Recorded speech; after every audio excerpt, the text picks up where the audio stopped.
All right, Coach, thanks for joining us. We'll start out as an opening statement as always, and we'll turn it to Les for questions. Thanks, Ryan. Obviously any win's a good win at this point of year. Anytime you shut somebody out, that's a good job by your pitching staff. Defensively did a couple good things today. Obviously, Tommy Hawk threw out two guys on the bases, turned a big double play with nobody out, and, in the second inning there. So, didn't have great at-bats today, but certainly did enough to punch across some runs. I thought we did a good job with two outs, had 3 2-out RBIs, a couple walks with 2 outs to extend innings. So, again, while it wasn't a great offensive performance, we, found a way to score 9 runs, which is always a good thing. But, it's good to get a look. Who knows what's going to happen this weekend with Friday. The weather Friday doesn't look great. And, so it's good to just get some guys in there. It's good to get Chris Katzen at bat. He had to put a good swing on it. Kyle Joy put a good swing on it late. So Gio got in there in the 9th and caught. Got a bunch of pitchers, a touch today. And, really the story of the day, other than getting a win, was Eric Adler. Really good to see him go out there and be his old self. So it's kind of like getting a late season, trade. I told when I went out there in the mound, I said, it's like we just made a trade and picked up an elite closer. And, so it's a huge pickup for us. So, really, really happy with Ads. He's kind of persevered through this and got through the rocky part and has come out the other side, and he's a better pitcher and person for it. So looking forward to seeing what he can do here down the stretch. Tom, that just bounced right into my top question in terms of Eric Adler. What does that mean for his role down the stretch here? And then I guess, were you guys able to pinpoint where things were going awry?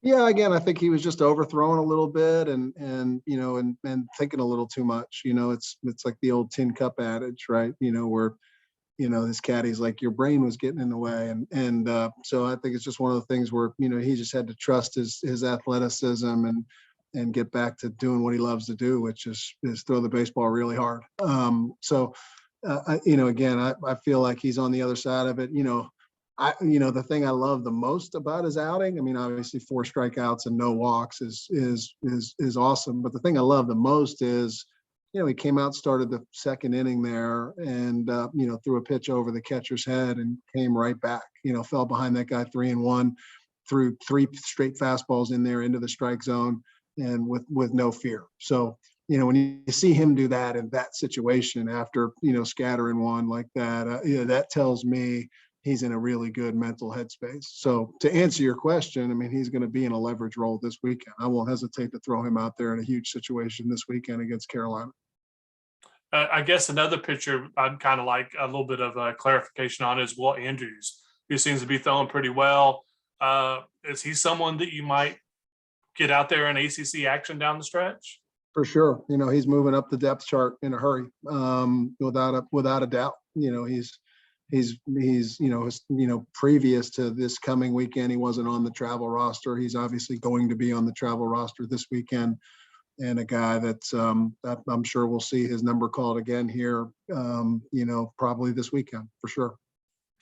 I guess looking at things from a macro perspective, Tom, what is it you believe your guys need to do these next 2 weekends to secure your spot in both the ACC tournament and then to kind of firm things up for the bigger one to follow? Yeah, I think 3-3 in the next 2 weekends makes us secure for the NCAA tournament. It puts us at 14, 15-1, in our league with our RPI.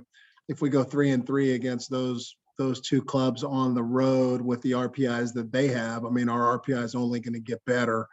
So, we'll have an RPI in the teens, with a 14, 15-1 record. So, I feel like 3-3, puts us in there solidly. 2-4, I think that we're gonna, we're gonna be in trouble. We're gonna be in a situation where, depending on what happens in some conference tournaments, we could get left out. So, in my mind, 3 wins is the magic number.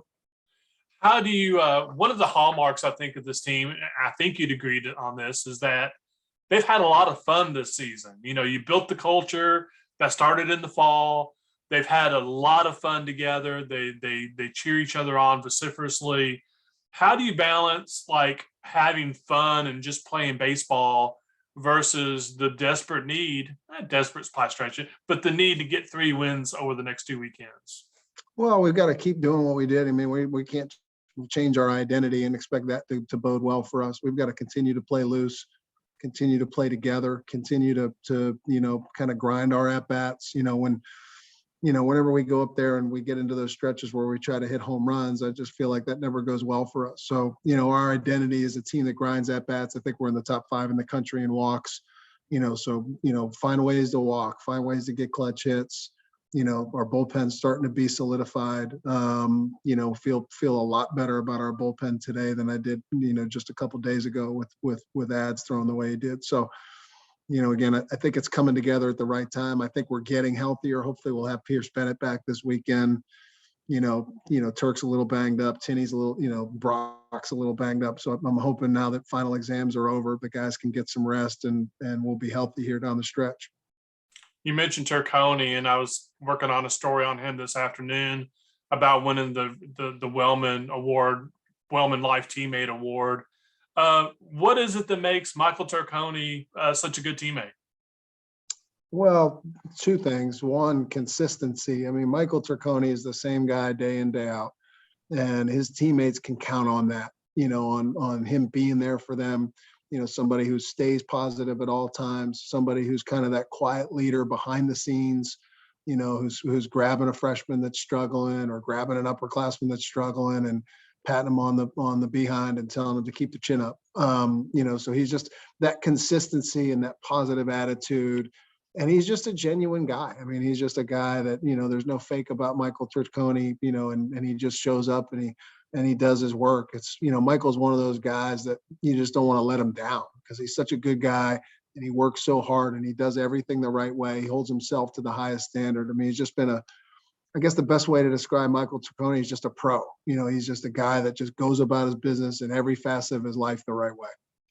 Did you find that telling the team about the award might have given them a lift at just the right time?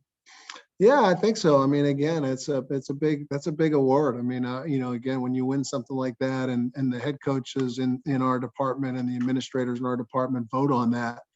And I think one of the reasons he won it is because of what some of his teammates wrote about him. Adam Ciceri wrote a really nice, letter of support.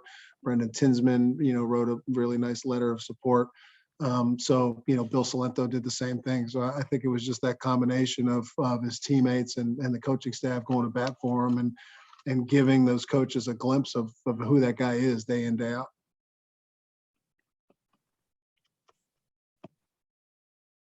I'm good. I don't know if Larry has anything or not. You good, Larry? All right. Thanks, Coach. Appreciate your time. Thanks, Tom. Best luck this weekend. Thanks, Les.